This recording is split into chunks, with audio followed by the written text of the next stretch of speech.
सभी के पास एक शरीर है, दो नहीं, लेकिन उस एक शरीर में दो दो चीजें हैं, जैसे दो हाथ, दो पैर, दो आँख, नाक के दो छिद्र, दो किडनी, एक दिमाग के दो हिस्से आदि। हालांकि हम ये भी कहना चाहते हैं कि आपके पास और भी कुछ दो होता है, जैसे पहला सोना और दूसरा जागना।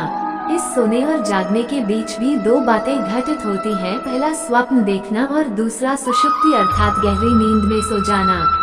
आप जीवन में क्या करते हैं? खाना, पीना, सूंघना, देखना, बोलना, सोचना, भाव करना, बोध करना, हंसना, रोना, स्वप्न देखना, गहरी नींद में सोना, चलना, दौड़ना, हाथों से कोई कार्य करना, संभोग करना और चुप रहना। बस यही 17 या 18 काम ही करते हैं, लेकिन इन्हें अच्छे से मैनेज नहीं कर पाते हैं। लेकिन यदि आपने सिर्फ सोने को ही अच्छे से मैनेज कर लिया तो आपने आधा कार्य कर लिया, क्योंकि हम कम से कम 6 से 7 घंटे सोते हैं।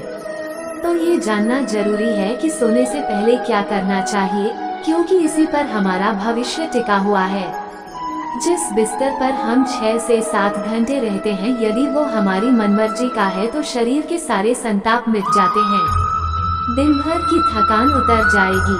अतः बिस्तर सुंदर, मुलायम और आरामदायक तो होना ही चाहिए, साथ ही वह मजबूत भी होना चाहिए। चादर और तकिए का रंग भी ऐसा होना चाहिए जो हमारी आंखों और मन को सुकून दे। 2. सोने से पूर्व प्रतिदिन कर्पूर जलाकर सोएंगे तो आपको बेहद अच्छी नींद आएगी और साथ ही हर तरह का तनाव खत्म हो जाएगा। कर्पूर के और भी कई लाभ होते हैं।